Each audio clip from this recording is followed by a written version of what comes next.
What happens when a town decides you're worthless? When they won't even look at you long enough to see you're human? In 1879 Texas, a young woman covered in dirt became invisible to everyone, except one man who refused to turn away. This is a story about survival, dignity, and what it takes to stand when the whole world wants you on your knees. Stay until the end, hit that like button, and drop a comment telling me what city you're watching from. I want to see how far this story travels. The wind that cut through Red Willow Town in the winter of 1879 didn't discriminate.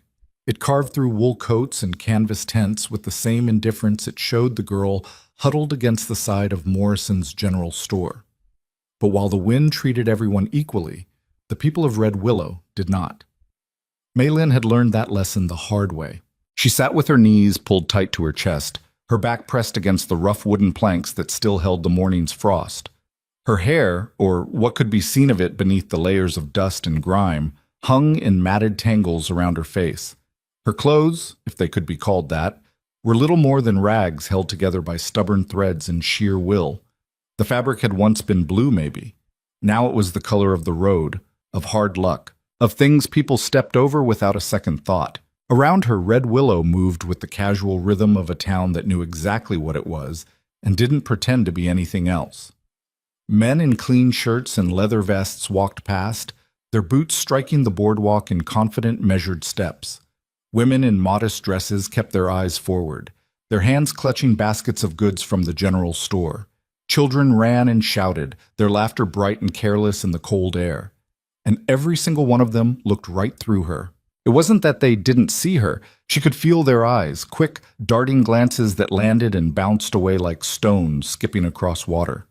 She could hear the shift in their conversations as they drew near, the slight lowering of voices, the subtle widening of the space between them and her. She was something to be avoided, like a mud puddle or a pile of horse manure. An obstacle. A problem that would hopefully move on to become someone else's concern. Maylin had stopped expecting anything different. She'd been in Red Willow for 6 days.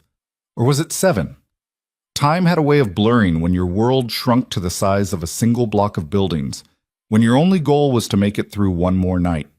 She'd arrived on foot, trailing a merchant's wagon from 2 towns back, hoping they might need an extra hand, someone to wash dishes or mend clothes. They hadn't. Nobody did. "You speak English?"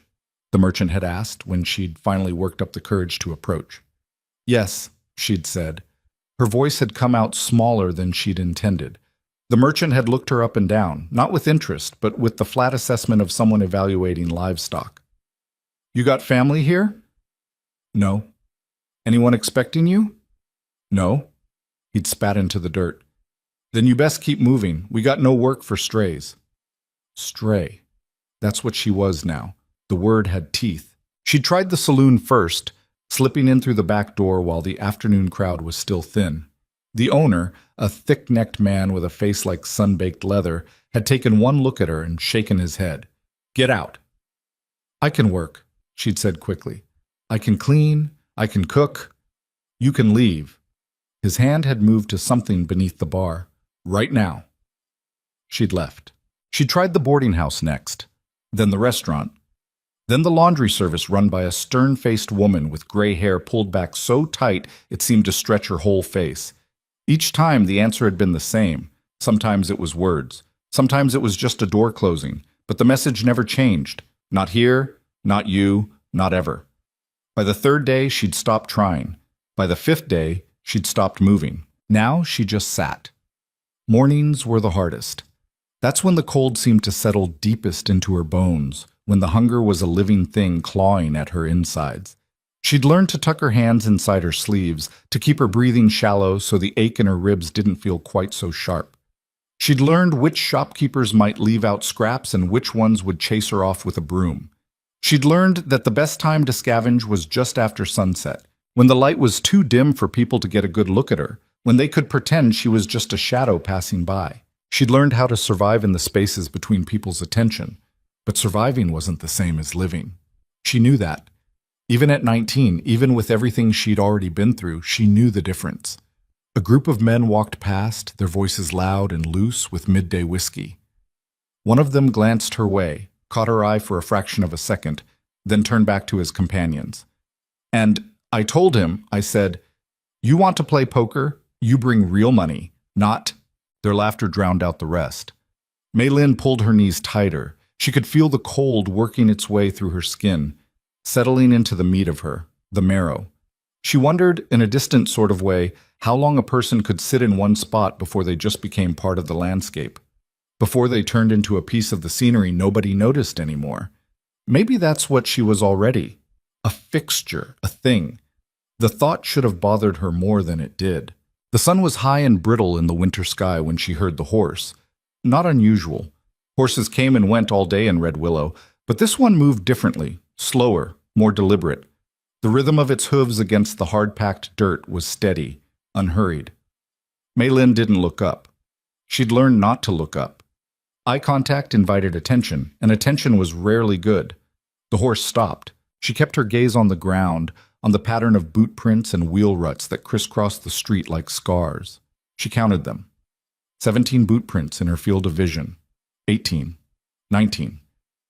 Boots appeared in her line of sight, worn leather, scuffed and dusty. Not fancy, but not falling apart either. Working boots. The kind that got resold instead of replaced. She waited for them to move past. They didn't. "Ma'am?" The voice was low, quiet. Not soft exactly, but careful. Like someone trying not to spook a stray dog. Mei Lin's muscles tensed. She pressed herself flatter against the wall. Sometimes if you made yourself small enough, invisible enough, people would give up and move on. Sometimes. "Ma'am, you all right?" She risked a glance up, just enough to see him without fully raising her head. He was tall, or maybe everyone just seemed tall from where she sat. Broad-shouldered beneath a dark coat that had seen better days but was still in one piece. His hat was pulled low, shadowing most of his face, but she could see the lower half, strong jaw, a few days' worth of stubble, a mouth that wasn't smiling but wasn't cruel either. And a scar. A long one, running from just below his left eye down to his jawline, the kind that made people look away. She knew about scars, about the things that made people look away. "I'm fine," she said. Her voice came out like sandpaper. He didn't move, didn't step closer, but didn't leave either, just stood there holding his horse's reins in one hand. "You need help?" The question was so unexpected she almost laughed. Help? When was the last time anyone had asked her that? When was the last time anyone had asked her anything that wasn't a version of, "Why are you still here?" "No," she said. "You sure?" She looked up then, fully up, meeting his eyes. They were gray, the color of winter clouds before snow. And they were looking at her, not through her, not past her, at her. It made something twist in her chest, something that felt dangerously close to hope, and hope was a luxury she couldn't afford. "I don't need your help," she said, harder this time. "I don't need anything." He studied her for a long moment. She expected him to argue, or worse, to agree and walk away. Instead, he nodded slowly. "All right," he said. Then he did something she didn't expect. He sat down, not next to her. That would have been too much, too close, but on the edge of the boardwalk, maybe 5 feet away, close enough to talk without shouting, far enough to give her space. He took off his hat and set it on his knee. His hair was dark, touched with gray at the temples, despite him looking no older than 35. The scar was more visible now, a pale line cutting through sun-weathered skin. "Name's Cole Turner," he said, not looking at her but at the street ahead. "Just rode in this morning. Hell of a wind out there." Mei Lin didn't respond. She didn't know what he wanted. Men who sat down next to girls like her usually wanted something, and it was never good. But he didn't move closer, didn't ask her name, just sat there, quiet, like he had all the time in the world, and nowhere more important to be. A minute passed, then another. "You hungry?" he asked finally. "No." "Thirsty?" "No." "You're a terrible liar." Her head snapped toward him. He wasn't smiling, but there was something in his expression, not amusement exactly, but something gentler than she was used to seeing on anyone's face. "I'm not lying," she said. "All right." He reached into his coat and pulled out a canteen, old dented metal with a leather strap worn smooth from use. He unscrewed the cap and took a drink, then set it down on the boardwalk between them. not offering it directly, just leaving it there. In case you change your mind, he said. Maylin stared at the canteen. Her throat was so dry it hurt to swallow. She'd found water 2 days ago, a horse trough behind the livery stable. It had tasted like rust and horse spit, but it had been water. She hadn't found any since. Pride said to ignore it. Survival said something else. I'm filthy, she said quietly. I'll contaminate it.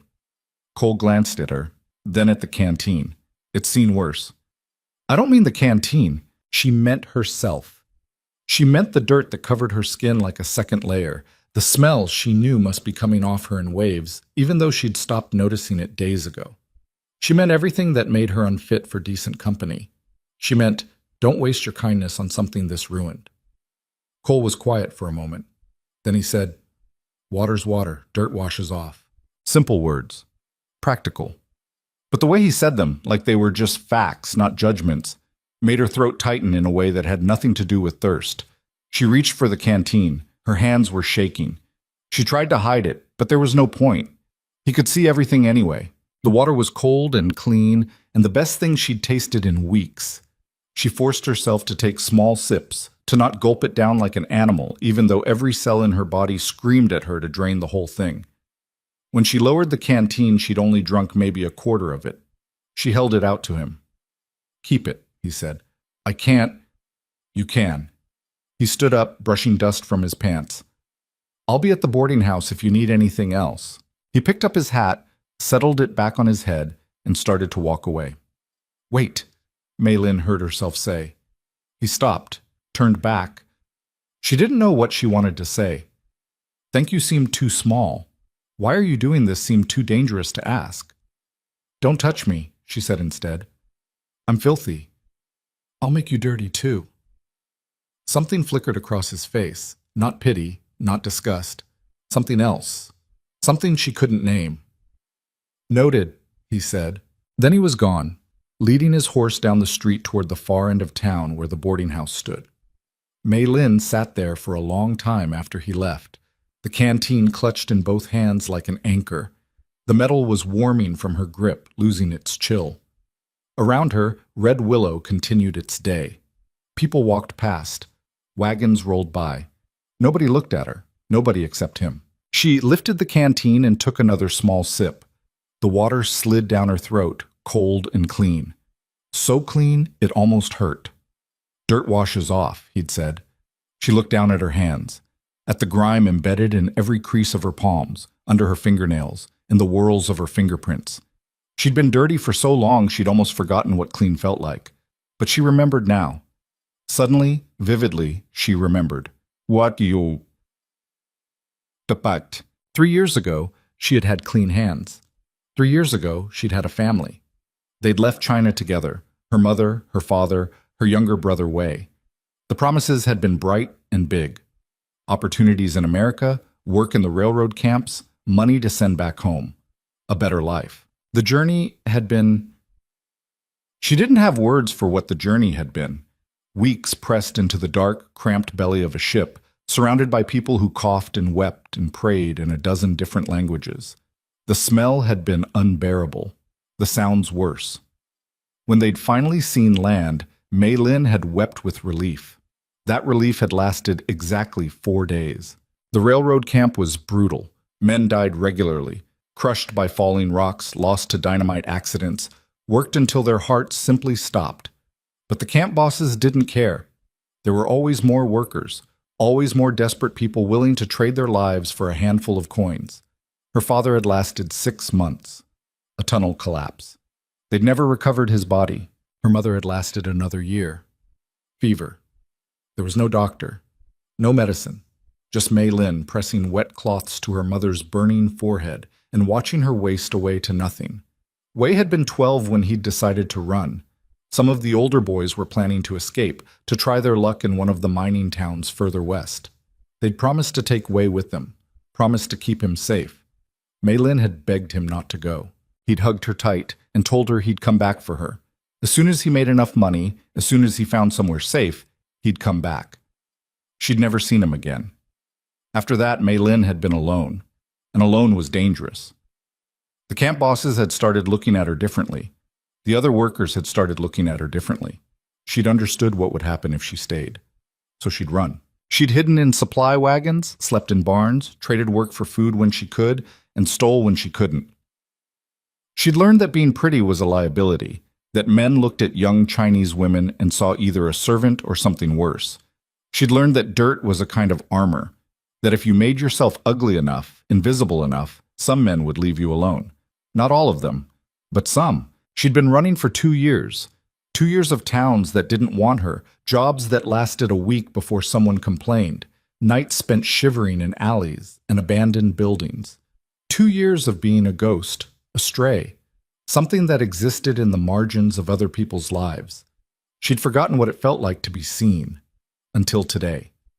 Until a scarred cowboy with gray eyes had sat down next to her and asked if she was all right. But the sun was lower now, painting Red Willow in shades of amber and rust. Mei Lin had moved from her spot by the general store to a narrow space between two buildings where she could watch the street without being seen. Old habit. Always know where the exits are. Always have a way out. She'd been watching the boarding house for the past hour. Not consciously, not with any real plan. But her eyes kept drifting to it, to the second-floor window where she'd seen a lamp being lit as the daylight faded. Was that his room? Was he up there right now having supper, not thinking about the dirty Chinese girl he'd given water to? Probably. Why would he think about her? He'd done his good deed for the day. Eased his conscience. People like him, decent people with consciences, they helped strays because it made them feel good about themselves. She knew that. She wasn't stupid. But her hand kept reaching for the canteen. Well, well, look what we got here. The voice came from behind her. Male, young, mean. Mei Lin's stomach dropped. She turned slowly. 2 of them.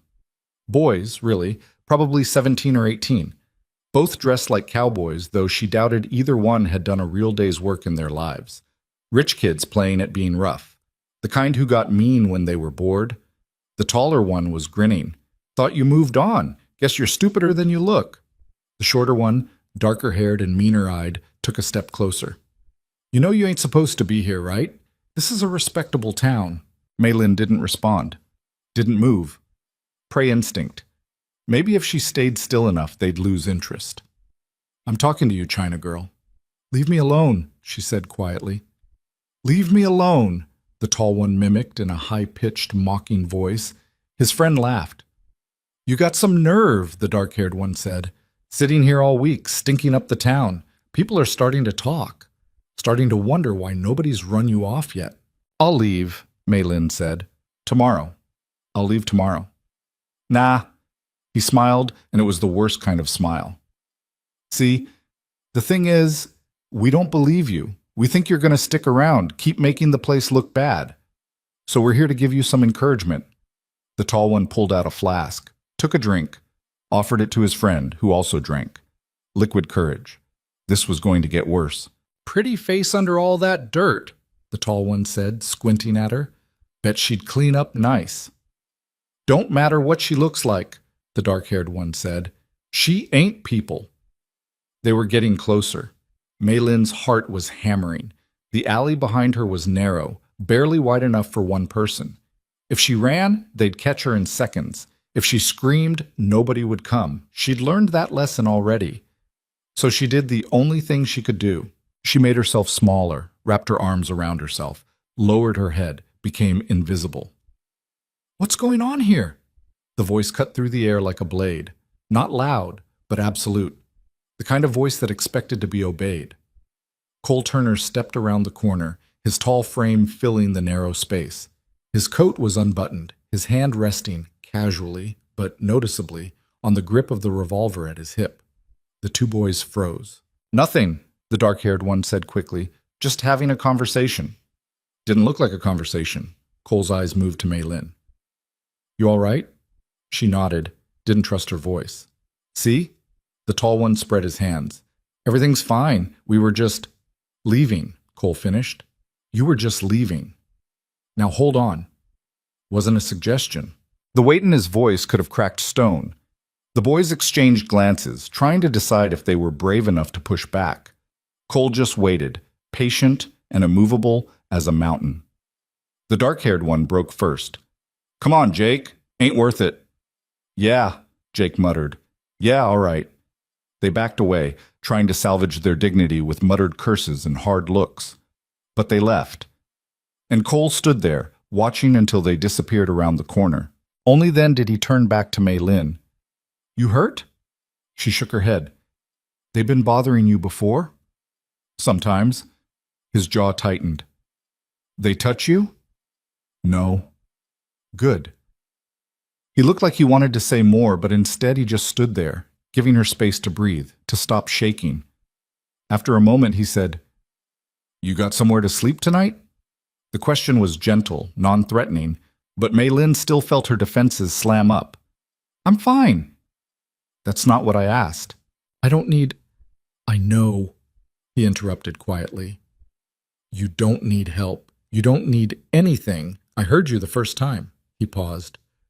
"But it's gonna freeze tonight, and those boys will come back once they get enough whiskey in them to feel brave again. So I'm not asking if you need help. I'm asking if you got somewhere safe to sleep." Mei Lin's throat felt tight. She wanted to lie. Wanted to tell him she had a place, friends, options. But the words wouldn't come. "No," she whispered finally. Cole nodded, like he'd already known, like he'd been waiting for her to admit it. "All right," he said. "Here's what's going to happen. I got a room at the boarding house, too small for 2 people, but there's a stable out back. It's warm, clean hay, door locks from the inside. You can sleep there tonight." "I can't." "You can. Mrs. Patterson won't mind. I already asked." Mei Lin stared at him. "Why would you ask?" "Because I figured you'd need it." The simplicity of that answer stunned her. He'd thought ahead, planned for her. A stranger. A stray. Why? She wanted to ask, but she was afraid of the answer, afraid it would be pity, or worse, that it would be genuine kindness and she wouldn't know what to do with it. "Come on," Cole said, already turning, "before it gets full dark." Mei Lin didn't move. Every instinct she had screamed at her not to follow strange men to isolated places. Those instincts had kept her alive. But she was so tired, so cold, and something in his eyes, in the way he'd stood between her and those boys without hesitation, without asking for anything, made her want to trust him, just this once. She stood up. Her legs were stiff from sitting so long, her muscles aching from cold and hunger. She swayed slightly. Cole's hand moved, instinctive, reaching to steady her. But he stopped himself. Remembered. "Don't touch me. I'm filthy." He let his hand drop. "You can lean on the wall if you need to," he said instead. She did. Made it to her feet. Made it to standing. "All right," Cole said. "Follow me. And if those boys show up again, you get behind me. Understand?" Mei Lin nodded. They walked through Red Willow as the last light bled from the sky.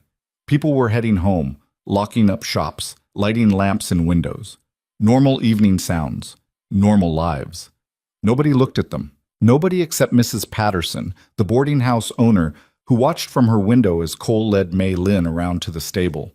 The old woman's face was unreadable, but she didn't come out, didn't stop them. The stable was exactly what Cole had promised, warm, clean, filled with fresh hay. There were 2 horses in the stalls, including Cole's big roan. They whickered softly as they entered. "Door locks," Cole said, demonstrating. "Windows are too high for anyone to climb through. You'll be safe here." Mei Lin looked around. It was the nicest place she'd slept in months. "Thank you," she said. Her voice was barely a whisper. Cole tipped his hat. "Get some rest. I'll check on you in the morning." He was almost to the door when she spoke again. "Why are you doing this?" He paused, turned back. In the dim light filtering through the cracks in the walls, his scar was a shadow across his face. "Because somebody should have done it 6 days ago," he said simply. Then he left, closing the door behind him.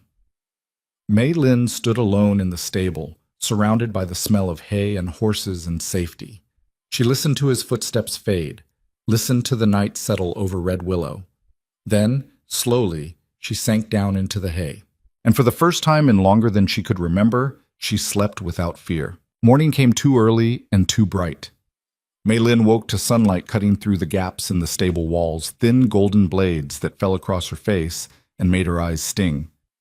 For a moment, one blessed, confused moment, she didn't remember where she was.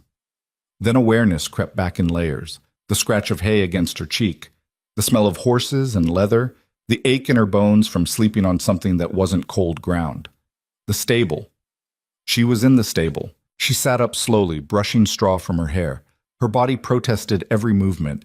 Sleeping warm had somehow made everything hurt worse, like her muscles had finally relaxed enough to realize how much damage they'd been carrying.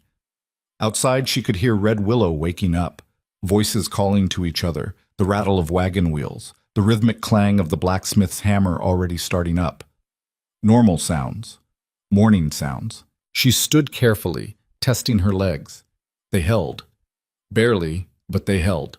The door rattled. Maylin's heart jumped into her throat.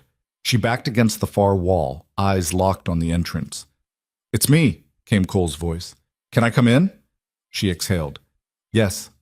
The door swung open and he stepped inside, bringing cold morning air with him. He was already dressed, already looked like he'd been up for hours. In one hand he carried a bundle wrapped in brown cloth. "Morning," he said. "You sleep all right?" "Yes." The word felt inadequate. She'd slept better than all right. She'd slept like the dead. "Good." He set the bundle down on a hay bale. "Brought you something." Maylin eyed it warily. "What is it?" "Breakfast, and some other things." He stepped back, giving her space. "Go ahead, open it." She moved forward slowly, like approaching a trap. The cloth fell away to reveal a plate with biscuits, bacon, and eggs that were somehow still warm. Next to the food was a bar of soap, a towel, and a brush. A brush. Maylin stared at it. When was the last time she'd seen a brush? When was the last time she'd needed one? "Mrs. Patterson sent the food," Cole said. "The rest is from me. Figured you might want to, I don't know, clean up if you wanted to." She picked up the soap. It smelled like lavender. Such a simple thing, such a normal thing. It made her throat tight. "I can't pay you back," she said. "Didn't ask you to." "Then why does there have to be a reason?" He sounded genuinely curious. Can a person just help another person? In Maylin's experience, no. There was always a reason, always a price. But looking at Cole's face, open, patient, waiting, she couldn't see the angle, couldn't see what he wanted from her. Maybe that scared her more than if she could. "Thank you," she said quietly. He nodded. "There's a water pump out back. I'll stand watch while you use it. Make sure nobody bothers you. Take your time." He turned to leave, then paused. "And Maylin, you don't have to keep hiding. Not here." She looked up sharply. "I never told you my name."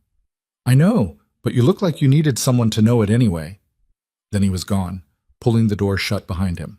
Maylin stood alone with her soap and her brush and her breakfast, trying to remember how to breathe around the fists squeezing her chest. He'd called her by name, like she was a person, like she mattered. She ate the food first, not because she wanted to, but because her body demanded it. The eggs were good, the bacon was better. The biscuits were so far beyond anything she'd tasted in months that she had to eat them slowly, had to force herself not to cry over something as stupid as bread. When she was done, she picked up the soap and towel and brush, stood there holding them like foreign objects, like relics from a life that used to be hers. The water pump was exactly where Cole had said it would be, tucked behind the stable in a small yard enclosed by a fence. Cole stood by the gate, his back to her, his hand resting casually on his gun belt, keeping watch, keeping his word. Maylin had been dirty for so long that clean seemed like a fantasy. She'd stopped thinking about it, stopped wanting it. Dirt was armor. Dirt kept her safe. But standing there with the soap in her hand and the morning sun warm on her shoulders, she couldn't remember why that had seemed true. She started with her hands. The water was shockingly cold, pulling a gasp from her chest, but she worked the soap into her palms anyway, scrubbing at the grime embedded in every line and crease. The water ran gray, then brown, then finally something close to clear. Her hands emerged pale and unfamiliar, like they belonged to someone else. She moved to her face next. That was harder. She had to be careful around her eyes, gentle with skin that hadn't been properly washed in so long, it had forgotten what gentle meant. The dirt came away in layers, dust and sweat and road grime mixing with the soap into a dark paste that dripped onto the ground. When she finally stopped, gasping from the cold, her face felt raw, exposed, like she'd peeled away more than just dirt. Her hair was the real battle. It had been matted for weeks, maybe months. She couldn't remember the last time she'd actually brushed it. Couldn't remember the last time she'd cared. Now, holding the brush Cole had given her, she didn't even know where to start. She started at the ends, worked in small sections, patient even when her arms ached, even when the tangles seemed impossible. The brush caught and pulled, and she bit her lip against the pain, refusing to stop. Strand by strand, inch by inch, her hair began to remember what it used to be. It took forever. The sun climbed higher, her arms burned, but she kept going. When she finally stopped, breathing hard, her hair hung loose and clean down her back. Still damp from the pump water. Still not perfect. She could feel places where it wanted to tangle again, where the damage went too deep to fix with one brushing, but it was hers again. She wrapped the towel around her shoulders and turned to find Cole still standing guard, still facing away. He hadn't looked once, hadn't tried to sneak a glance or make her feel watched. "I'm done," she said. He turned around and stopped. His expression didn't change much. Cole wasn't the kind of man whose face gave away everything. But something flickered in his eyes, something that made Maylin suddenly acutely aware of how she must look. Still in rags, still too thin, still obviously exactly what she was, but clean. "Better?" he asked. She nodded, didn't trust her voice. "Good." He gestured toward the stable. "Your clothes are pretty worn. I was thinking we could see about getting you something else to wear. Nothing fancy, just—" "No." The word came out harder than she'd meant it to. Cole raised an eyebrow. "No? I can't." She pulled the towel tighter around herself. "I don't have money. I can't pay you back. I already owe you too much." "You don't owe me anything." "That's not how it works." Her voice was rising despite herself. "People don't just give things away. There's always a price. Always something they want back." Cole was quiet for a long moment. Then he said, "What do you think I want?" "I don't know." And that was the problem. That was what kept her up at night, what made her check exits and sleep with one eye open. Not knowing, not being able to see the trap before it closed. But there's always something. "All right." He crossed his arms. "Then let me tell you what I want. I want you to have clothes that don't have holes in them. I want you to sleep somewhere warm. I want you to eat regular meals. That's it. That's the whole list." "Why?" "Because I've been where you are." The words came out flat, matter of fact. "Different circumstances, maybe, but I know what it's like when the world decides you're not worth the dirt under its boots. And I know what it's like when someone shows up and gives a damn anyway. So that's what I'm doing. I'm giving a damn." Maylin stared at him, at the scar cutting across his face, at the way he held himself, like someone who'd learned to expect violence and didn't flinch from it anymore. "What happened to you?" she asked quietly. "Long story." He uncrossed his arms. "Maybe I'll tell you sometime. But right now, I'm asking if you'll let me help. Not as payment, not as debt, just as one person to another person who could use a hand." Every instinct Maylin had screamed at her to say no, to run, to not let anyone get close enough to hurt her, but she was so tired of running. "Okay," she whispered. Cole nodded once. "Okay, let's go see what we can find." Red Willow looked different in full daylight, or maybe Maylin looked different. Either way, walking down the main street next to Cole instead of huddled against a wall, she noticed things she'd missed before. The way the buildings leaned slightly to the left, like they were tired. The faded paint on the general store sign. The way people's eyes slid away when they saw her, not with the blank dismissal of before, but with something more complicated. Confusion, maybe. Or surprise. She was clean now. That changed things. Morrison's general store was run by a thin man with wire spectacles and hands that never stopped moving. He looked up when they entered, his expression shifting from automatic welcome to carefully controlled neutrality when he saw Maylin. "Cole," he said. "What can I do for you?" "Need some supplies," Cole said easily. "Shirt, pants, something practical, women's size." Morrison's eyes flicked to Maylin, then away. I don't carry much in the way of women's clothing. Most ladies have their own dressmakers. I'm not looking for a dress, just work clothes. Work clothes. Morrison said it like the words didn't quite make sense. For her? That a problem? The question was mild. The weight behind it was not. Morrison cleared his throat. No, no problem. Let me see what I can find. He disappeared into the back room. Mei Lin stood very still, very quiet, trying to make herself small again out of habit. You don't have to do that, Cole said without looking at her. Do what? Shrink. You're allowed to take up space. She didn't know what to say to that. Didn't know if she believed it. Morrison returned with an armful of clothing. Best I can do. Might be a little big, but they'll work. Cole looked through the pile. A cotton shirt, canvas pants, a vest, socks. Simple, practical. Exactly what he'd asked for. How much?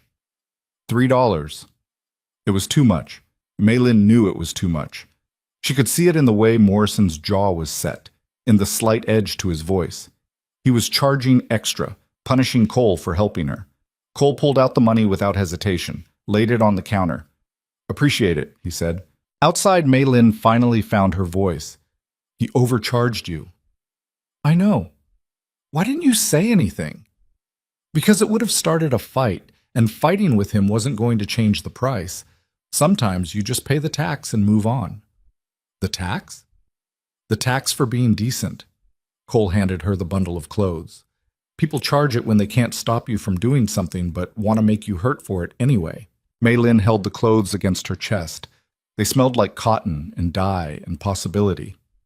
Does it bother you, paying it? Not as much as walking past someone who needs help would. They walked back to the stable in silence. Mei Lin changed in one of the empty stalls, peeling off her rags and pulling on real clothes for the first time in forever. The shirt was too big. The pants needed a belt. But they were whole. Clean. Hers. When she emerged, Cole was waiting with a length of rope he'd fashioned into a makeshift belt.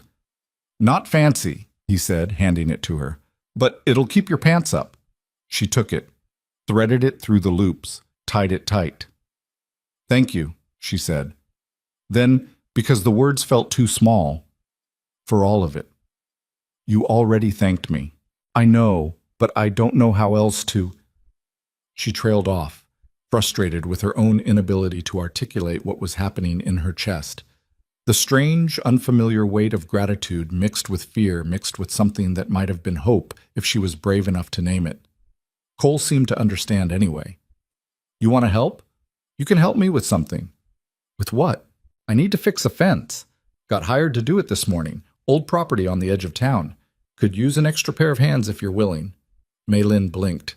You want me to work with you? If you're up for it. It's honest work. I can't pay you much, but I can split what I make. Fair trade for the help. Work. Real work. Not begging, not stealing, not trading pieces of herself she couldn't afford to lose. I can work, she said quickly. I'm strong. I can help. I know you can. He picked up a toolbox from the corner. Come on. Daylight's burning. The property was at the edge of Red Willow, where the buildings gave way to open land. The fence was old split rail, half of it rotted through or fallen over. The owner, a widow named Mrs. Chen who watched them from her porch with suspicious eyes, had hired Cole to rebuild it. You know what you're doing? Mrs. Chen asked when she saw Mei Lin. She's with me, Cole said simply. Mrs. Chen didn't look convinced, but she went back inside without further comment. The work was hard. Physical in a way Mei Lin's body wasn't ready for after weeks of near starvation. Her hands blistered within the first hour, her back ached, her arms trembled from lifting rails into place, but it felt good. It felt like something real, something that mattered. Cole worked steadily beside her, not saying much, but correcting her grip when she was about to hurt herself, showing her how to brace the posts so they'd hold. He didn't treat her like she was fragile, didn't coddle her or do all the heavy lifting himself. He worked and expected her to work, and somehow that was more respectful than any gentle handling would have been. By midday, they'd made real progress. The fence was taking shape, straight and solid and built to last. They stopped for water and a brief rest in the shade. You're good at this, Mei Lin said, gesturing at the fence. Cole shrugged. It's just fence work.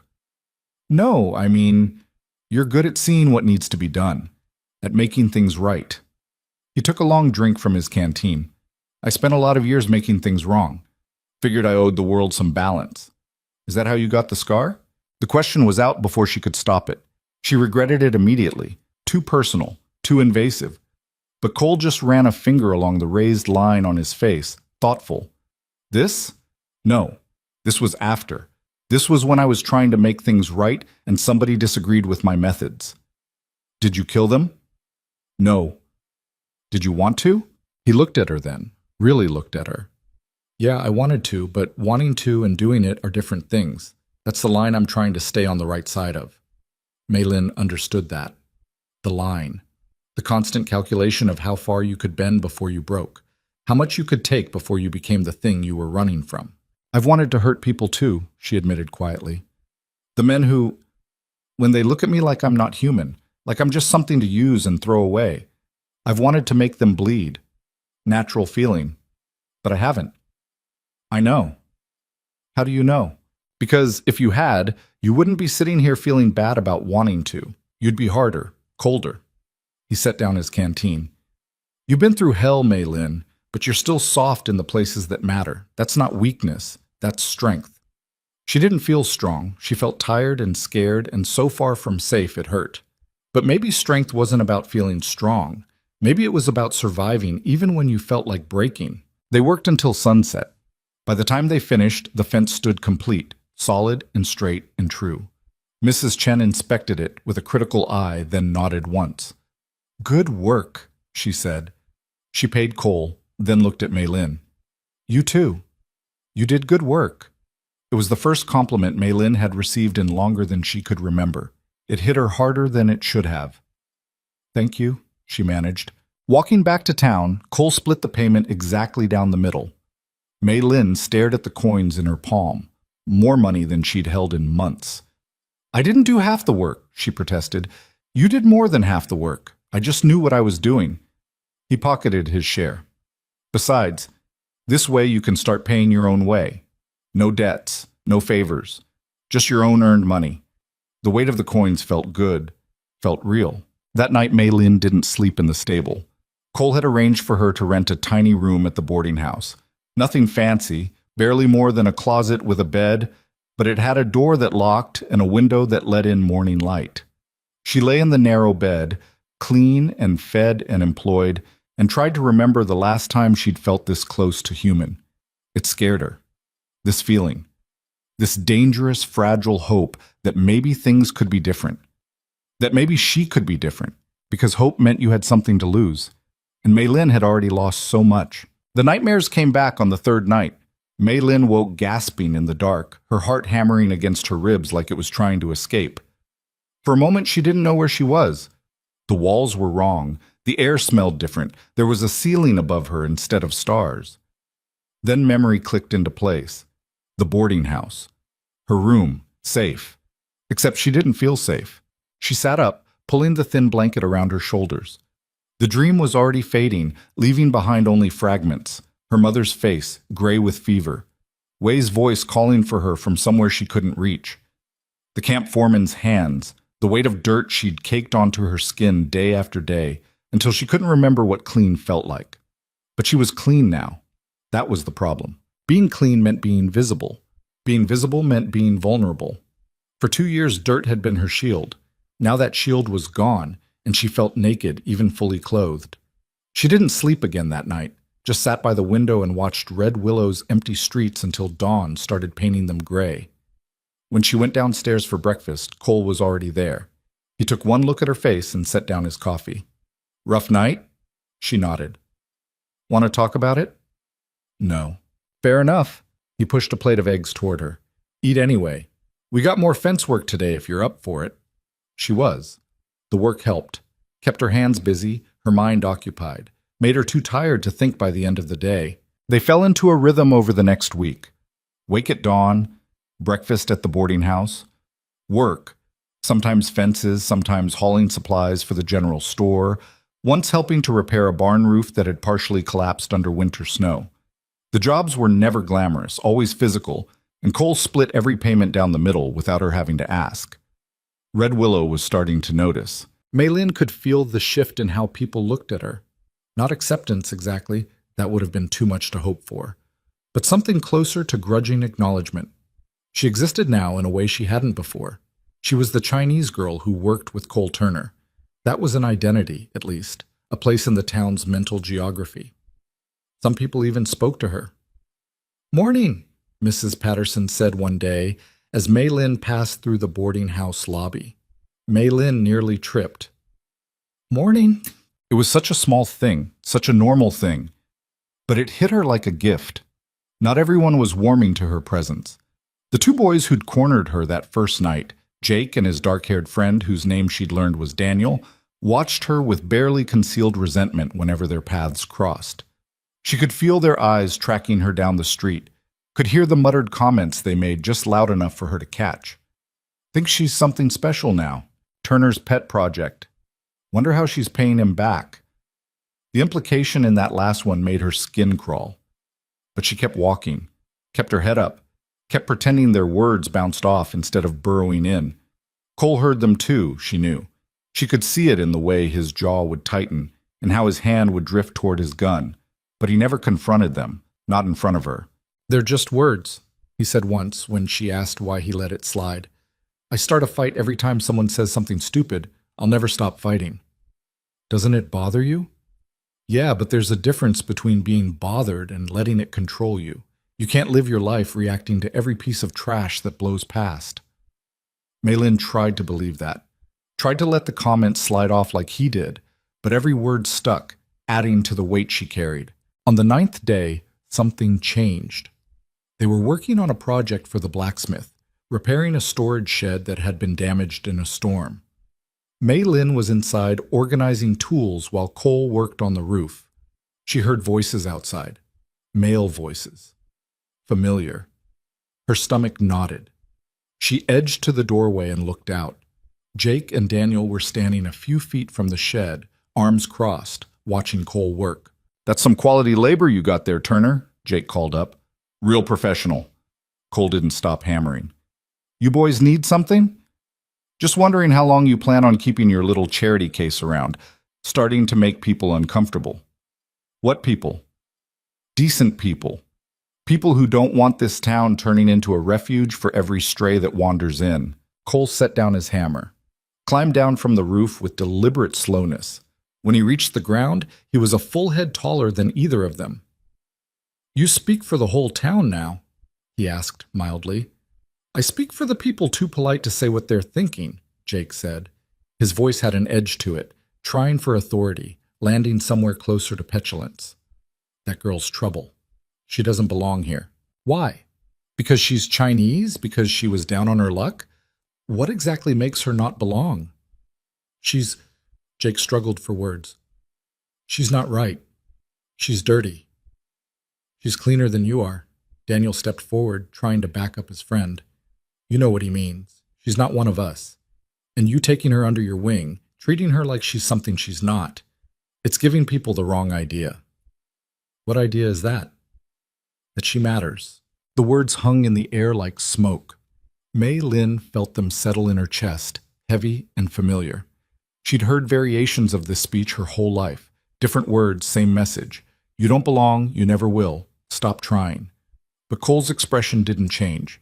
He just looked at Daniel with something that might have been pity. "She does matter," he said quietly.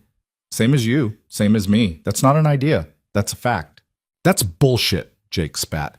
"You can dress her up, teach her to swing a hammer, pretend she's just like everybody else. But she's not. And everyone knows it, except you. Then everyone's wrong. You're making a mistake, Turner. People are talking. People are saying you've lost your perspective, that you're too soft on what?" Cole's voice dropped lower. Dangerous. "Say it. Go ahead. Tell me exactly what you think she is." Jake's mouth worked. But whatever slur he was about to throw out died when he met Cole's eyes. There was something in them that made even stupid boys with liquid courage think twice. "Thought so," Cole said. He turned away, dismissing them. "You boys are done here. Move along." "You can't tell us—" Cole turned back, The movement was fast enough to make them both flinch. "I'm not telling you," he said softly. "I'm asking nice. Once. You want to find out what happens if I have to ask twice?" They didn't. Jake made a show of spitting in the dirt. Daniel muttered something about this not being over, but they left, slunk away like dogs who'd been kicked. Cole stood there until they were gone. Then he picked up his hammer and climbed back onto the roof without a word. Maylin stayed in his doorway, shaking. Not from fear, from anger. From the sheer unfairness of existing in a world where people like Jake could decide she didn't matter and have that opinion treated like a reasonable position. "You all right?" Cole called down. "No." He climbed down again, slower this time. When he reached her, he didn't touch her. He never touched her without permission. But he stood close enough that she could feel his presence like a wall between her and the world. "Don't listen to them," he said. "Why not? They're saying what everyone thinks. They're saying what small minds think. There's a difference." "Is there?" Maylin heard her voice rising and couldn't stop it. "Because from where I'm standing, it doesn't matter if their minds are small or big. It doesn't matter if they're wrong. They still get to decide who belongs and who doesn't. They still get to make the rules. Only if you let them." "How do I not let them? How do I just exist in a place that doesn't want me without letting it tear me apart?" Cole was quiet for a long moment. When he spoke, his voice was rough. "You find one person who sees you, really sees you, and you hold on to that until you're strong enough to see yourself." "Is that what you did?" "Yeah." "Did it work?" He touched his scar. "Still working on it." The honesty in that answer steadied something in Maylin's chest. He wasn't pretending to have all the answers, wasn't offering her empty platitudes or false promises, just the truth. This was hard. It stayed hard, but you could survive it anyway. "Thank you," she said, "for what you said to them, for standing up. Didn't do it for thanks. Did it because it needed doing. Still, thank you." He nodded, started to turn back to work, then paused. "You know what the worst part is about people like Jake and Daniel?" "What?" "They're scared. Deep down, they're terrified that if someone like you can matter, if someone they've been taught to look down on can be just as human as they are, then maybe the whole system they've built their lives around is a lie. And that scares them more than anything. So they fight it. They fight you. Because admitting you matter means admitting they've been wrong. And most people would rather die than admit they're wrong." Maylin thought about that. "Does it get easier? Eventually? Some days it gets harder." He picked up his hammer. "But you keep going anyway. That's all you can do." They worked until dark. When they finally called it a day, the blacksmith paid them and complimented their work. Didn't say anything about the confrontation earlier. Maybe he didn't know. Maybe he didn't care. Walking back to the boarding house, Maylin was exhausted. Her hands hurt. Her back hurt. But there was something else, too. Something harder to name. A kind of defiance, maybe. A refusal to let Jake and Daniel's words define her. "Cole?" she said as they reached the front steps. "Yeah? Why did you really help me? That first day? The real reason?" He was quiet long enough that she thought he might not answer. Then, "You remember how I said I'd been where you were? Different circumstances?" "Yes. I was 17 when I killed my first man." The words came out flat, factual. "He was beating my mother. I told him to stop. He didn't, so I shot him." Maylin's breath caught. Turned out he was the sheriff's cousin. Didn't matter that he was a drunk who hit women. Didn't matter that I was defending my mother. What mattered was that I'd killed a white man, and I was just some half-breed kid whose father nobody knew and whose mother worked in a saloon. He stared at the dark street. They were going to hang me. Would have too. Except this preacher, old man named Samuel, he stood up at the trial. Said I'd acted in defense of another. Said I deserved mercy. Argued for an hour straight, while the whole town told him to shut up and let them get on with the hanging. What happened? They didn't hang me. Sent me to prison instead. I did 4 years. When I got out, first thing I did was look for Samuel. Found out he'd died 6 months prior. Heart gave out. Cole's voice went rough. Never got to thank him. Never got to pay him back for saving my life. So you're paying it forward. So I'm trying to be the person who stands up. Because if someone doesn't, if everyone just walks past and minds their own business, then people like Jake and Daniel get to decide what the world looks like. And I don't want to live in that world. Maylin understood then, really understood. This wasn't about charity or pity or even kindness. This was about Cole refusing to let the worst parts of humanity win by default. "I'm sorry," she said, "about your mother, about all of it, ancient history." But his voice said it wasn't. "Point is, you asked why I helped you. That's why. Because nobody should have to sit in the dirt and hope they turn invisible, and because someone helped me once when I needed it. Seems only fair to pass it along." They stood there in the cold darkness, two people shaped by cruelty trying to build something different out of the wreckage. "I'm glad you didn't turn invisible," Maylin said quietly. Cole smiled, a small, sad thing. "Yeah, me too." The next morning brought trouble of a different kind. Maylin woke to shouting. Not the normal morning sounds of Red Willow, but something sharper, angrier. She dressed quickly and hurried downstairs to find a crowd gathered in the street. Cole was already there, standing on the edge of the group. She pushed through to reach him. "What's happening?" "Someone broke into Morrison's store last night, took money from the register, some supplies." Maylin's blood went cold. She had a terrible feeling she knew where this was going. Sure enough, Morrison emerged from the crowd, his face red with anger. "I'm telling you, it had to be her. Nobody else knew in town. Nobody else with reason to steal." "That's a serious accusation," Mrs. Patterson said. The boarding house owner stood with her arms crossed, her expression stern. "You got proof?" "I got common sense. Chinese girl shows up out of nowhere. Suddenly I'm getting robbed." "That's not coincidence." "It's not proof either," Cole said quietly. Morrison wheeled on him. "Of course you'd defend her. Everyone knows you've been keeping her like some kind of pet. Watch your mouth." The temperature dropped 10 degrees. Cole didn't raise his voice. Didn't have to. The warning in it was clear enough. Morrison faltered, but held his ground. "I want my money back. I want justice. And I want that girl run out of town before she steals from someone else." "She didn't steal anything," Cole said. "How do you know?" "Because she was in her room all night. Mrs. Patterson can confirm it." All eyes turned to Mrs. Patterson.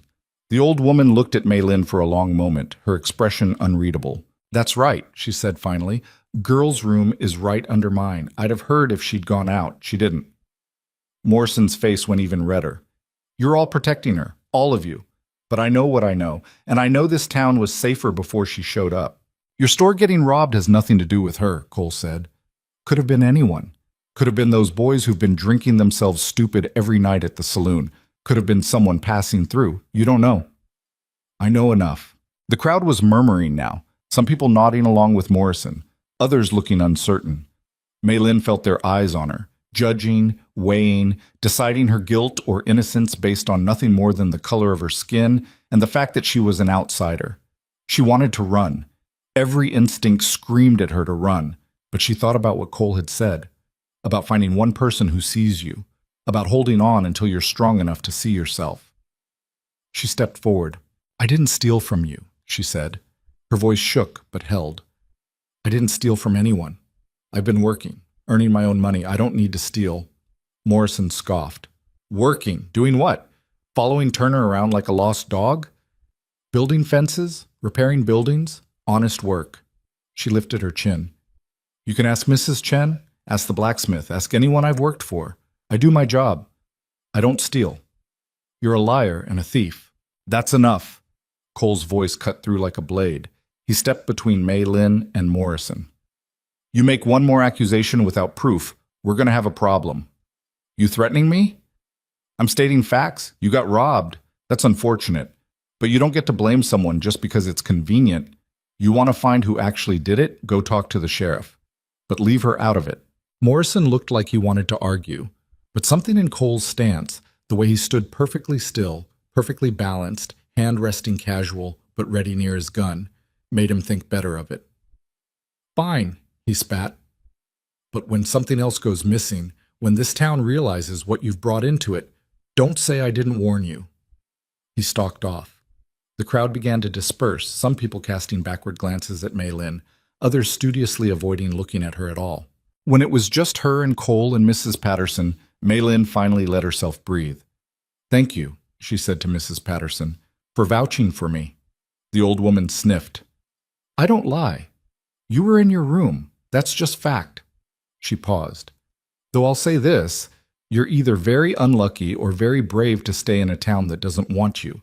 Haven't decided which yet." "Maybe both," Maylin said. "Maybe."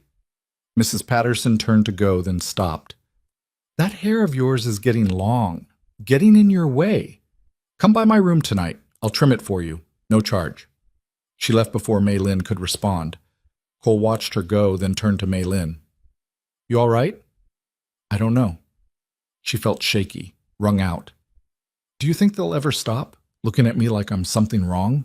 Some of them will, some won't. But here's what matters. You stood up. You spoke for yourself. That's not nothing." "It doesn't feel like enough." "It never does. But you keep doing it anyway. You keep showing up, keep proving them wrong just by existing and refusing to disappear." He touched her shoulder briefly, the first time he'd initiated contact since that first day. "You're stronger than you think, Maylin." She wanted to believe him, wanted to feel strong. Instead, she just felt tired. That evening, she went to Mrs. Patterson's room as instructed. The old woman sat her down in front of a mirror and began working through her hair with a comb. "Hold still." Maylin held still, watched in the mirror as Mrs. Patterson's gnarled hands moved with surprising gentleness. "You know what your problem is," Mrs. Patterson said after a while. "I have a lot of problems. Your problem is you think you have to earn the right to exist. You don't. You just exist, whether people like it or not." She snipped carefully at the ends of Maylin's hair. "That boy Jake? His father drinks away half his wages and beats his wife when he's angry. Daniel's family owes money to half the merchants in town and thinks they're too good to work it off. Morrison's been watering down his goods and overcharging for years. Every person in this town has dirt under their fingernails if you look close enough. But somehow, you're the one who's supposed to prove you're worthy of being here. Yeah, saw it, so what do I do?" "You stop trying to prove anything. You just live, do your work, pay your way. And if people don't like it, that's their problem, not yours." She finished with the scissors and stepped back. "There. Better." Maylin looked at her reflection. Her hair was shorter now, just past her shoulders. Neat, practical. It made her face look different, older maybe, or just more visible. "Thank you," she said. "Don't thank me. Just remember what I said. You got as much right to breathe air and walk streets as anyone else. Don't let them convince you otherwise." Walking back to her room, Maylin thought about Mrs. Patterson's words, about rights and belonging, and the exhausting work of just existing. She thought about her mother, who'd crossed an ocean hoping for something better. She thought about Wei, who'd run toward possibility even though it meant leaving her behind. She thought about herself. 19 years old and so tired of fighting for scraps of dignity. But she was still here, still standing, still refusing to disappear. Maybe that was enough. Maybe that was everything. The trouble Maylin had been waiting for arrived exactly 3 days later, on a Tuesday afternoon when the sky was the color of old bruises and the wind carried the promise of rain. She was carrying supplies from Morrison's store to the blacksmith shop. Cole had gotten them another job, and Morrison had grudgingly agreed to sell them materials despite his obvious displeasure. The bag was heavy, full of nails and metal fittings, and Maylin was focused on not dropping it when she heard the footsteps behind her. Fast, purposeful, multiple sets. She didn't need to turn around to know who it was. She could feel Jake and Daniel's presence like a weight on her back. "Hey, China girl." Maylin kept walking. The blacksmith shop was just another block. If she could make it there. A hand grabbed her shoulder and spun her around. The bag slipped from her grip, hitting the dirt with a heavy thud. Nails scattered across the ground like scattered teeth. Jake stood close enough that she could smell the whiskey on his breath. Daniel flanked him, grinning that mean grin that said he'd been waiting for this. "We're talking to you," Jake said. "It's rude to ignore people." "I have nothing to say to you." Maylin's voice came out steadier than she felt. "Well, we got something to say to you." Jake took another step forward. "See, we've been real patient, real tolerant. We let Turner play hero, let him parade you around like you're something other than what you are. But enough's enough." Cole said, "Cole ain't here." Daniel cut in. His eyes were bright with something ugly. Saw him head out of town an hour ago. Won't be back till evening. So it's just us, just you and us having a little conversation. Maylin's heart kicked against her ribs. She looked around. The street wasn't empty. There were people nearby, going about their business. But no one was looking her way. No one ever looked her way unless they had to. I need to get these supplies to the blacksmith, she said, bending to pick up the bag. Jake kicked it away. Nails went flying. You need to listen when people are talking to you. His voice had an edge now, sharp and getting sharper. You need to understand something. You don't belong here. You never did. And us being nice about it, us letting you stay as long as you have, that was a courtesy. But you've worn out your welcome. I'm not going anywhere. The words surprised her even as she said them. A week ago, she would have run, would have packed what little she had and disappeared into the night. But something had changed. Something had hardened in her chest. I work here.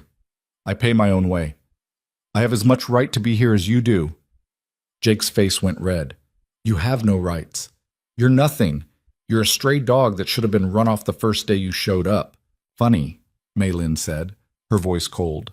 Your father's a drunk who beats your mother. Daniel's family can't pay their debts, but somehow I'm the problem. Somehow I'm the one who doesn't deserve to be here. She saw the punch coming but couldn't move fast enough. Jake's fist caught her across the face, snapping her head to the side. Pain exploded through her cheek and jaw. She stumbled, tasted blood. Watch your mouth, Jake snarled. Maylin straightened. Her face throbbed, but she forced herself to stand tall, to not show how much it hurt. That all you got? The words came from somewhere deep and reckless, somewhere that was tired of being scared. A sucker punch from a drunk son? That's supposed to make me leave? This time Daniel moved. He grabbed her arm, twisted it behind her back. The pain was immediate and sharp. Maylin gasped, but didn't cry out. You think you're tough now, Daniel hissed in her ear. You think because Turner treats you like a person, that makes you one? You're nothing. You'll always be nothing. And the sooner you accept that, let her go. The voice came from behind them. Not Cole's voice. Older, female. Mrs. Patterson stood at the edge of the street, a shotgun cradled in her arms like it was an extension of her body. I said let her go, the old woman repeated. Now. Daniel released Maylin's arm. She stumbled forward, caught herself. This ain't your business, Mrs. Patterson, Jake said, but his voice had lost its edge. You're assaulting someone in the middle of my street. That makes it my business. She raised the shotgun slightly, not pointing it at them. Not yet. But the threat was clear. You boys got about 5 seconds to get out of my sight before I decide you're worth the buckshot. You wouldn't try me. Something in her eyes said she absolutely would. Jake and Daniel must have seen it too, because they backed away. Slowly at first, then faster. This isn't over, Jake threw back over his shoulder. Yes, it is, Mrs. Patterson called after them. You come near this girl again, you'll deal with me. And trust me, boys, I'm a lot meaner than Cole Turner when I'm angry. They disappeared around a corner. Mrs. Patterson lowered the shotgun and walked over to where Maylin stood, still shaking. You hurt bad? Maylin touched her face. Her fingers came away bloody. I'll live. That's the spirit. Mrs. Patterson bent down and started collecting scattered nails. Help me pick these up. Can't let good supplies go to waste. They worked in silence for a few minutes. When the nails were gathered and the bag repacked, Mrs. Patterson studied Maylin's face with a critical eye. That's going to bruise. Come on back to the boarding house. I'll clean it up before Cole sees. He's going to see eventually. I know. But there's a difference between seeing a cleaned wound and seeing you standing in the street bleeding. One makes a man concerned. The other makes him stupid. She started walking. Come on. And next time those boys bother you, you scream. Scream loud enough to wake the dead. Don't you ever let someone hurt you in silence. In Mrs. Patterson's room, the old woman worked with efficient, no-nonsense movements.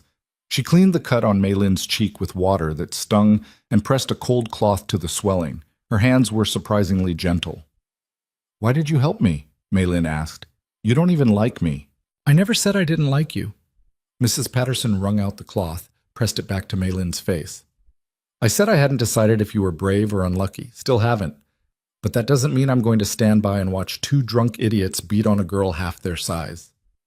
Most people would. Most people are cowards. She stepped back, examining her work. That'll do. Keep the cloth on it for another 10 minutes. And don't let those boys see you flinch.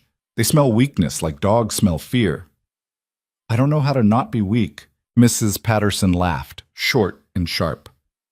Girl, you've survived things that would have killed most people twice your age. You crossed an ocean, lost your family, lived on the streets, and you're still standing here talking to me. That's not weakness. That's steel wrapped in skin. I don't feel like steel. Nobody does. That's the secret they don't tell you. Everyone's scared, everyone's weak. The difference is some people keep moving anyway. There was a knock at the door. Heavy. Urgent. Mrs. Patterson opened it to reveal Cole. His eyes went immediately to Mei Lin, to the cloth pressed against her face, to the careful way she was holding herself. What happened? His voice was flat. Dangerous. Jake and Daniel happened, Mrs. Patterson said, but I handled it. Are you hurt? This directed at Mei Lin. I'm fine. That's not what I asked. Mei Lin lowered the cloth, knew he could see the cut, the swelling, the bruise already forming. Cole's expression didn't change, but something in his eyes went cold and hard. Where are they? Probably at the saloon by now, Mrs. Patterson said. And before you go doing something stupid, consider that the girl here held her own, didn't back down, didn't run. She faced them, and when I showed up, they were the ones who looked scared. Cole looked at Mei Lin. That true? She nodded. I told them I wasn't leaving, that I had as much right to be here as they did. And then they hit you. Yes. Did you hit back? I wanted to, but there were two of them and... She stopped, realized what she was doing, making excuses, explaining why she hadn't fought. No, I didn't hit back. Cole was quiet for a long moment. Then he said, Next time hit back. What? You heard me. Next time someone puts their hands on you, you make them regret it. You understand? Cole, Mrs. Patterson started. No, he held up a hand. I'm not saying go looking for fights. I'm saying if someone brings a fight to you, you don't just stand there and take it. You fight back. Even if you lose, especially if you lose, because then they know you're not easy. They know there's a cost. He looked at Mei Lin. You're allowed to defend yourself. You're allowed to make people hurt for hurting you. Mei Lin thought about her mother who taught her to be quiet, to be small, to not cause trouble because trouble got you killed. Then she thought about standing in the street, tasting blood, and refusing to run. Okay, she said. Okay. Cole turned to Mrs. Patterson. Thank you for stepping in. Someone had to. You weren't here. There was no accusation in her voice, just fact. I know. That's my fault. Should have been. He looked back at Mei Lin. I'm going to have a conversation with those boys. Don't, Mei Lin said quickly. Don't make it worse. I'm not making anything worse. I'm making something clear. There's a difference. If you fight them, if you make them look bad in front of the whole town, they'll just come after me harder when you're not around. Then I'll make sure I'm always around. You can't be. And I can't spend the rest of my life waiting for you to rescue me. The words came out harder than she meant, but they were true. I appreciate everything you've done. I do. But if I'm going to stay here, if I'm going to actually live here and not just survive, I need to fight my own battles. Cole studied her face. That what you want? Yes. All right, then we'll do it your way. But if they come at you again, if they so much as look at you wrong, you tell me. Promise. I promise. He nodded, started to leave, then turned back. For what it's worth, I think you're braver than you know. And I think those boys just learned that bruising is easier than breaking. After he left, Mrs. Patterson made Mei Lin tea and sat her down at the small table by the window. You handled that well, the old woman said. Not letting him charge off like some knight. That shows sense. It shows fear. I'm scared of what happens if he fights for me. Scared of making things worse. Fear and sense aren't opposites. Often, they're the same thing. She poured the tea. You've been here 2 weeks now, starting to put down roots whether you mean to or not. I don't know if I'm staying. Don't know if I can. Why not? Because, Mei Lin struggled to articulate it. Because every day feels like waiting for the other shoe to drop. Every morning I wake up expecting to be run out of town. Every night I go to sleep wondering if tomorrow's the day something breaks. That's just life, girl. Nobody gets guarantees. You think I knew this boarding house would still be standing 20 years after I opened it? You think Cole knew he'd end up in a nothing town trying to save stray souls? She shook her head. We're all just making it up as we go. Difference is, some people let that uncertainty paralyze them. Others use it as permission to try. Maylin sipped her tea. It was bitter and hot and grounding. What if I'm not strong enough? What if you are? The question sat between them like a challenge. That night, Maylin couldn't sleep. Her face ached despite the salve Mrs. Patterson had given her. But it wasn't the pain keeping her awake. It was something else, something that felt like a decision being made in the quiet parts of her mind. She got up, pulled on her coat, went down to the empty street. Red Willow at night was a different creature than Red Willow by day. Quieter, darker, more honest somehow. The facades people wore during daylight hours fell away, and what remained was just a collection of buildings trying not to collapse. Maylin walked to the edge of town where the last building gave way to open land. She could see stars out here, thousands of them, cold and distant and indifferent to the small dramas playing out beneath them. She thought about her mother, about the hopes she'd carried across an ocean, about how those hopes had died slowly in a railroad camp with no doctor and no medicine and no mercy. She thought about Way, about whether he was alive somewhere, whether he'd made it, whether he ever thought about the sister he'd left behind. She thought about herself at 12, at 14, at 16. All the versions of herself that had been carved away by necessity and survival. All the softness she'd had to shed to stay alive. And she thought about the girl she'd been 2 weeks ago, filthy and starving, and so convinced of her own worthlessness that she'd tried to make herself invisible. That girl was gone. She'd washed away with the dirt and the grime and the armor of ugliness. What remained was harder to define, harder to hide behind. Figured I'd find you here. Maylin turned. Cole stood a few feet away, his coat collar turned up against the cold. Couldn't sleep? Never can. He came to stand beside her, close enough to talk, far enough to respect her space. How's the face? Hurts? Good. She looked at him sharply. Good? Means you're feeling it, means you're not numb yet. Being numb is worse than hurting. He looked out at the darkness. I went to the saloon earlier, had a conversation with Jake and Daniel. I asked you not to, I didn't fight them, just talked, explained some things, made sure they understood the consequences if they bothered you again. And they heard me. Whether they listened remains to be seen. He was quiet for a moment. You were right, though, about needing to fight your own battles. I can't always be there, and even if I could, that wouldn't help you. Would just make you dependent. So what do? You learn to hit back. Really hit back. Not just with your fists, though we can work on that too if you want, but with your words, your presence, your refusal to disappear. He glanced at her. You did good today, standing up to them, not backing down. That's the first step. What's the second step? Making them believe you mean it. Making them understand that you're not going anywhere, and the more they push, the deeper you're going to dig in. Maylin considered that. You make it sound simple. It's not. It's the hardest thing you'll ever do, but it's worth it. Because the alternative is spending your whole life running, and eventually you run out of places to run to.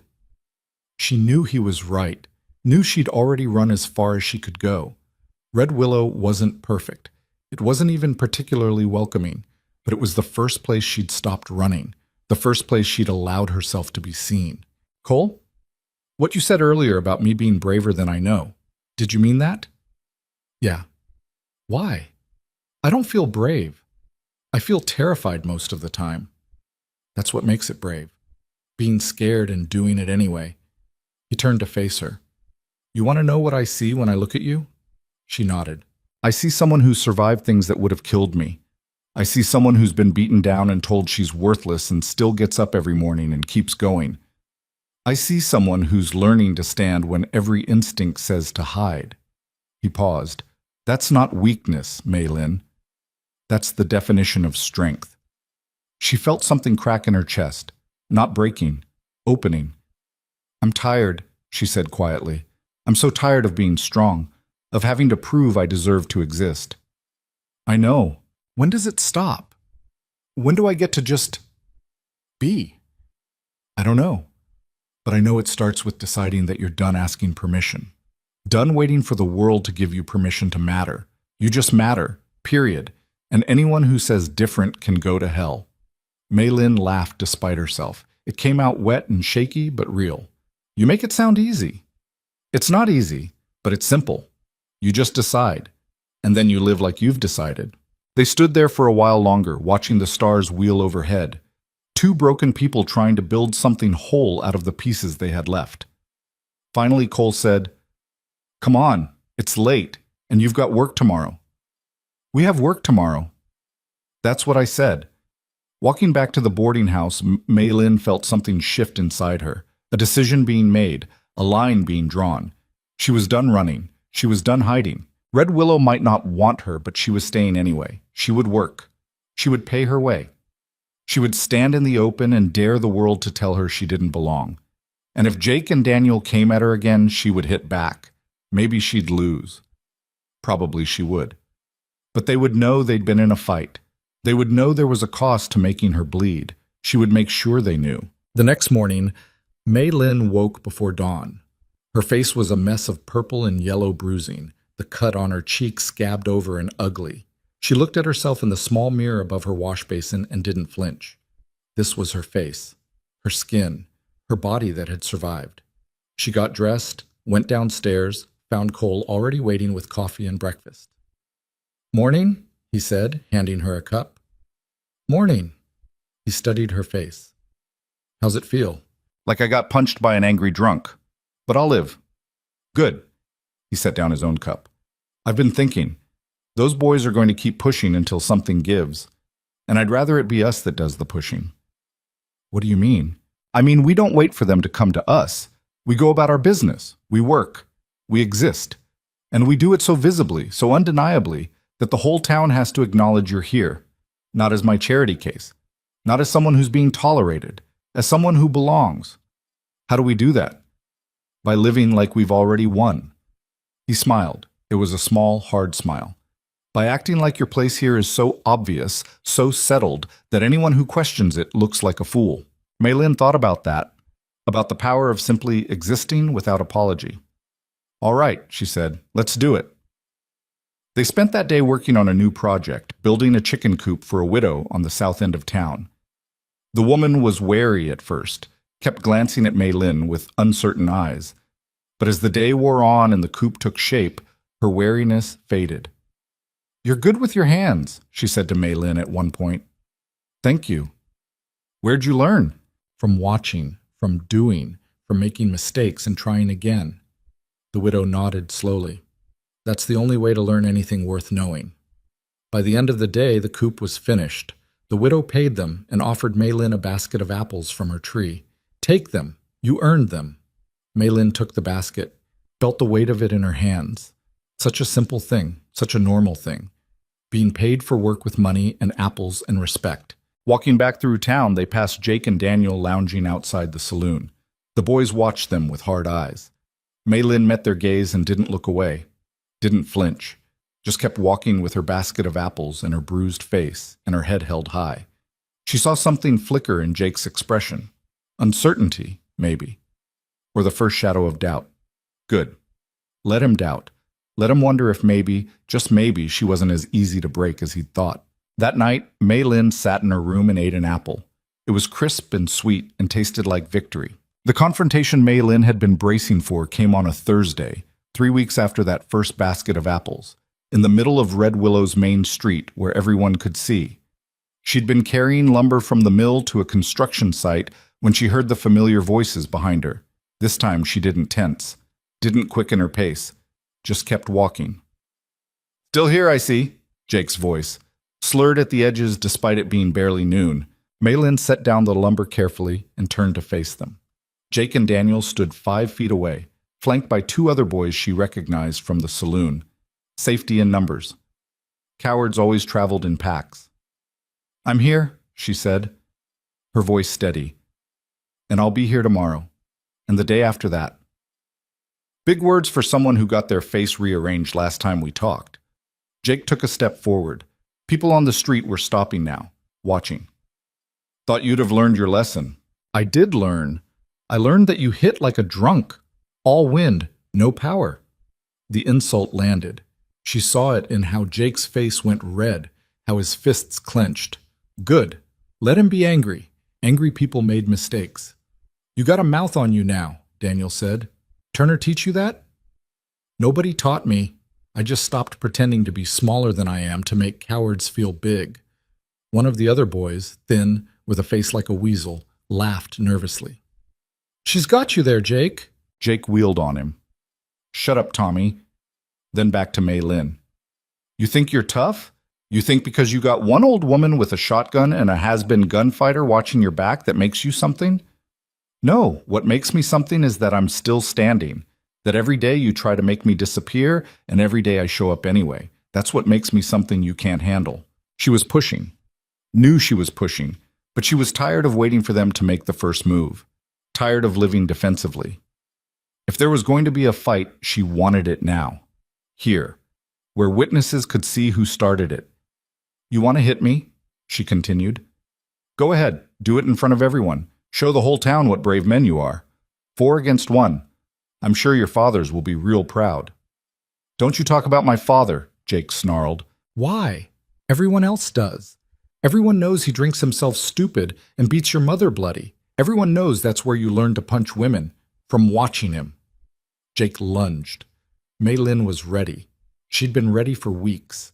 Cole had spent evenings teaching her not how to win a fight, but how to survive one, how to protect her head, how to make a fist without breaking her thumb, how to go for vulnerable spots. She ducked under Jake's wild swing and drove her fist into his stomach. Not hard enough to do real damage, but hard enough to knock the wind out of him. He stumbled back, gasping. You bitch! Daniel came at her from the side. She tried to turn but wasn't fast enough. His fist caught her shoulder, spinning her around. Pain shot down her arm. She staggered but didn't fall. The other 2 boys were moving now, circling. This was it. This was where she'd lose. 4 against 1, she'd never had a chance. But at least she'd made them work for it. At least she'd... That's enough. Cole's voice cut through the chaos like a knife. He stepped out of the crowd that had gathered, moving with that deliberate slowness that was somehow more threatening than rushing. He positioned himself between Mei Lin and the boys, his hand resting on his gun. But before anyone could speak, Mrs. Patterson appeared on the other side, still holding that shotgun like it was part of her daily outfit. Then the blacksmith stepped forward. Then Mrs. Chen. Then the widow who'd paid them in apples. One by one, people moved. Not everyone, not even most. But enough. Enough to make a wall of bodies between Mei Lin and the boys who wanted her gone. You want to get to her, Mrs. Patterson said calmly. You're going to have to go through us first. Jake looked around wildly. This is insane. You're protecting her? She's nothing. She's a person who works hard and pays her way, the blacksmith said. His voice was gravelly, rough from years of shouting over forge noise. Which is more than I can say for you lot. When's the last time any of you did an honest day's work? That's not the point, Daniel said, but his voice had lost its edge. She doesn't belong here. She's not one of us. Neither was I when I got here 30 years ago, Mrs. Chen said quietly. Neither were half the people in this town. We all came from somewhere else. We all started as strangers. That's different. No, Cole interrupted. It's not. You just want it to be different because it's easier to hate someone who looks different than to admit you're looking for someone to blame for your own miserable lives. The words hung in the air, raw, true, ugly. Jake's mouth worked, but no sound came out. He looked at the faces around him, at the people who'd lived in Red Willow longer than he'd been alive, at the shopkeepers and craftsmen and widows who decided for whatever reason that Mei Lin was worth standing for. This isn't over, he said finally. But it sounded hollow, like he knew it was. Yeah, it is, Cole said. You come after her again, you deal with all of us. And son, you don't want that fight. The boys backed away. Slowly at first, trying to salvage some dignity, then faster as the crowd's eyes stayed on them, judging them, finding them wanting. When they were gone, the crowd began to disperse. back to their shops, their work, their lives. But several people stopped to speak to Mei Lin first. "You did good standing up to them," the blacksmith said. "Brave girl," Mrs. Chen added. "Stubborn, more like," Mrs. Patterson corrected. "But stubborn's what you need in this world." When it was just Mei Lin and Cole, she realized she was shaking, adrenaline draining away, leaving exhaustion in its wake. "You okay?" Cole asked. "I hit him." She looked at her hand. Her knuckles were scraped and already swelling. "I actually hit him." "You did." It felt good. It usually does. First time, anyway. He took her hand gently, examining her knuckles. "You're going to want to ice this, and next time tuck your thumb outside your fingers when you make a fist. You're lucky you didn't break it. Next time? There's always a next time. Maybe not with them, but with someone. The world's full of people who think they can push others around." He released her hand. "But you stood your ground. That's what matters. I couldn't have done it without you, without everyone who stepped up." "Maybe. But they stepped up because you'd already proven yourself worth stepping up for. You did that. You earned that." Mei Lin looked down the street where the boys had disappeared. She didn't feel victorious, didn't feel strong, just tired and sore and grateful it was over. But it wasn't over. Not really. She knew that. The real test came 2 weeks later. Mei Lin was working alone at a job site. Cole had gone to the next town over to pick up supplies and wouldn't be back until evening. She was repairing a fence when she heard horses, 3 of them. The riders were men she didn't recognize, older than Jake and Daniel, harder looking. She stood up slowly, hammer still in her hand. "Help you, gentlemen?" The lead rider, a man with a scar across his throat and eyes like chips of flint, smiled without warmth. "Heard there was a Chinese girl working in Red Willow, wanted to see for ourselves." "You've seen. I'm working. Got nothing else to say." Unfriendly, the man dismounted. His companions followed.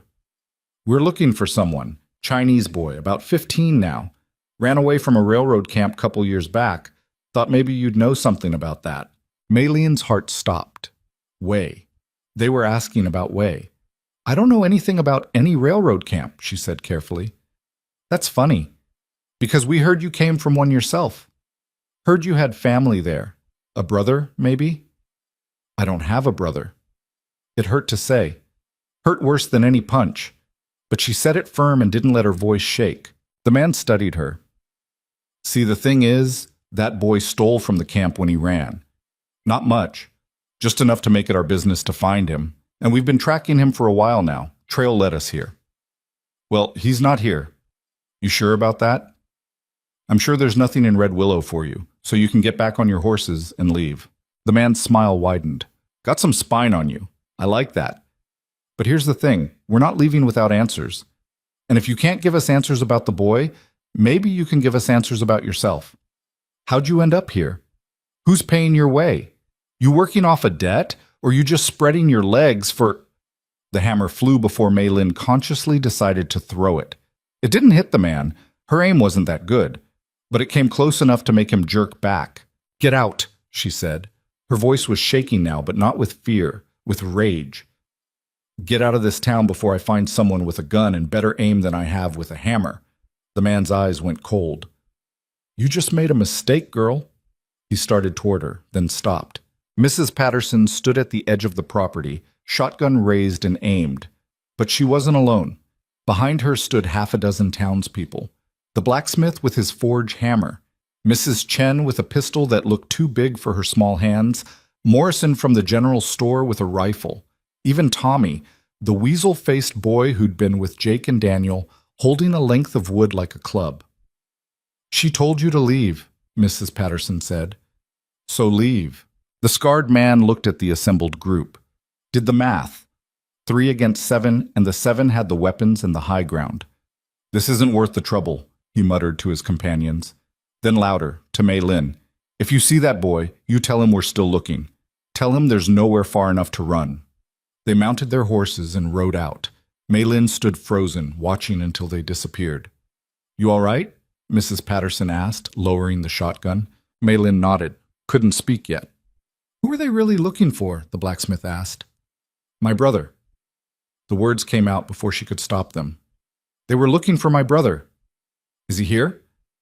No, I don't know where he is. Haven't seen him in 2 years. She looked at the assembled group. Why did you come? How did you know? Tommy saw the riders heading this way, Morrison said gruffly. Came and told us. Figured if they were strangers looking for trouble, you might need help. Tommy ducked his head, embarrassed. Figured I owed you one. For what Jake did. For what I didn't stop. Maylin stared at them. At these people who decided she was worth defending. Not because they liked her particularly, not because she was special, but because she was part of Red Willow now, and Red Willow looked after its own. Thank you, she managed. Don't thank us yet, Mrs. Patterson said. Those men might come back. And if your brother does show up here, we need to know about it, need to know what kind of trouble's following. He won't come here. He doesn't know I'm here. Doesn't even know if I'm alive. But you hope he is, Mrs. Chen said gently. You hope he's alive somewhere. Mei Lin nodded, felt tears threatening, and blinked them back. Then we'll hope with you, the widow said. And if he does show up, if he finds his way here, we'll figure it out. Together. That night, Cole returned to find Mei Lin sitting on the boarding house steps, staring at nothing. He sat down beside her without a word. Just sat there, present and solid and real. After a while, she told him about the men, about Wei, about all of it. Cole listened without interrupting. When she finished, he said, You did the right thing, not telling them anything. What if he's in trouble? What if he needs help and You protected him. That's what you did. Those men weren't looking to reunite a family. They were looking to punish someone for having the audacity to want freedom. He was quiet a moment. Your brother's alive or he's not. You can't control that. But you can control whether or not you lead hunters to him. I miss him, Mei Lin whispered. I miss them all. My mother, my father. Wei, I miss who I was when they were alive. I know. When does it stop hurting? It doesn't, not completely, but it gets easier to carry. The weight doesn't go away, but you get stronger. Strong enough to carry it and still keep moving.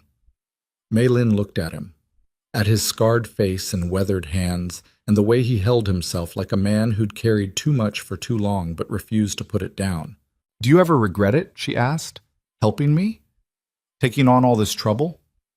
No. Why not? Because you're not trouble. You're a person who deserves a chance, and giving you that chance doesn't cost me anything that matters. It cost you peace. It cost me nothing, he interrupted firmly. Peace isn't the absence of conflict. It's knowing you did the right thing even when it was hard. And helping you? That's the most right thing I've done in years. They sat in comfortable silence as night settled over Red Willow. Above them, stars began appearing one by one, pinpricks of light in an infinite darkness. Cole? Mei Lin said eventually. Thank you for everything, for seeing me when I was invisible, for treating me like I mattered before I believed I did. You always mattered. I just reminded you. Still, thank you. He nodded. You're welcome. The weeks that followed brought a change to Red Willow that was subtle but undeniable.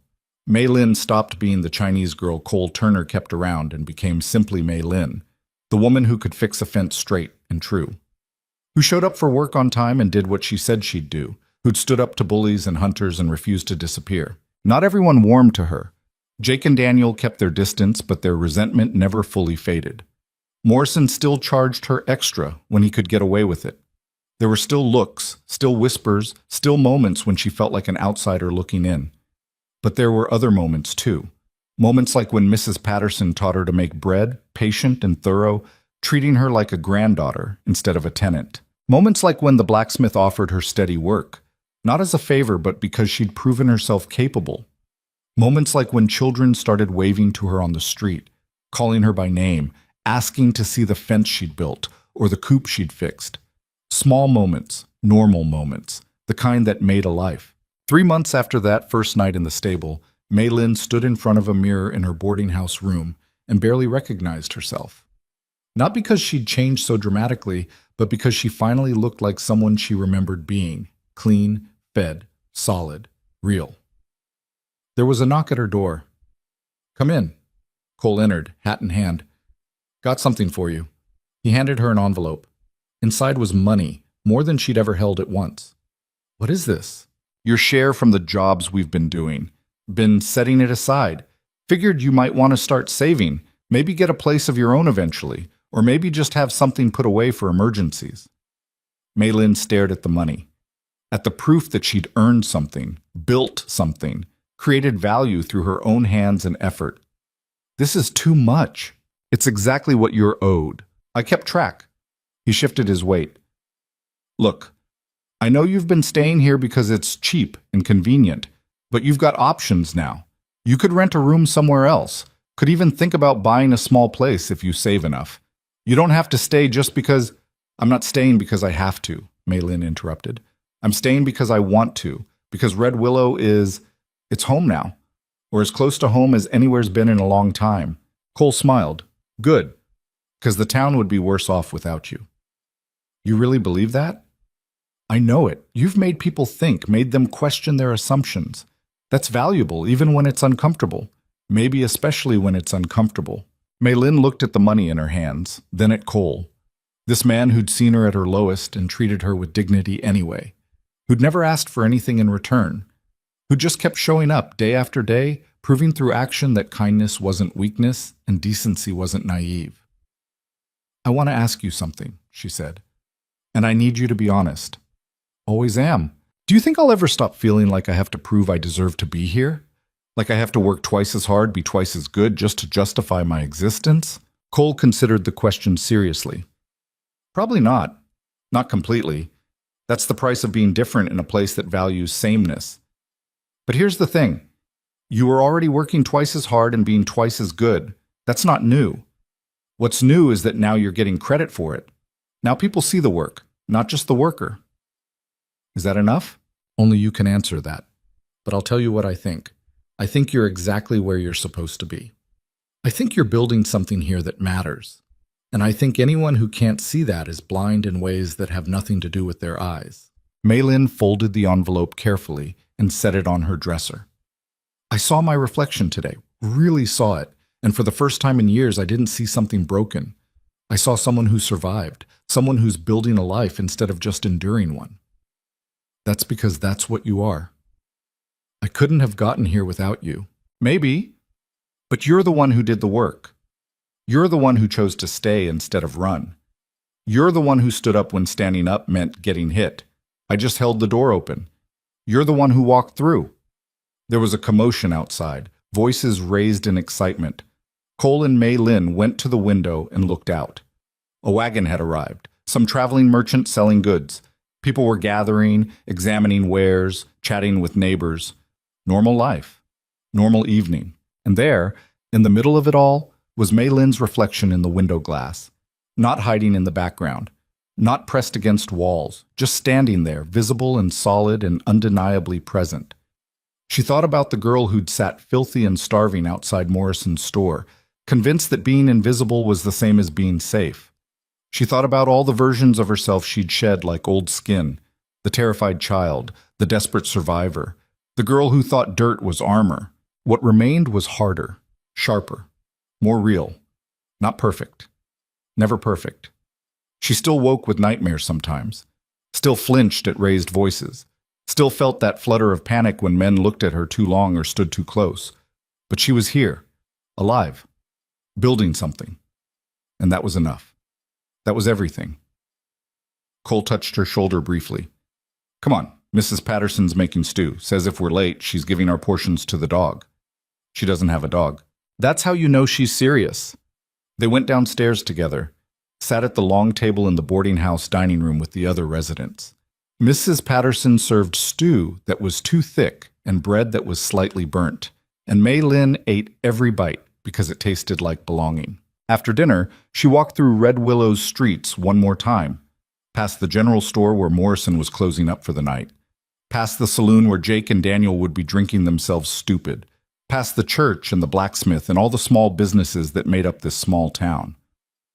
She thought about her mother, who died believing the promises of America were lies. She thought about her father, whose body still lay somewhere beneath a mountain. She thought about Way, who she might never see again, but who she hoped, desperately, constantly hoped, had found his own version of safety somewhere. And she thought about herself.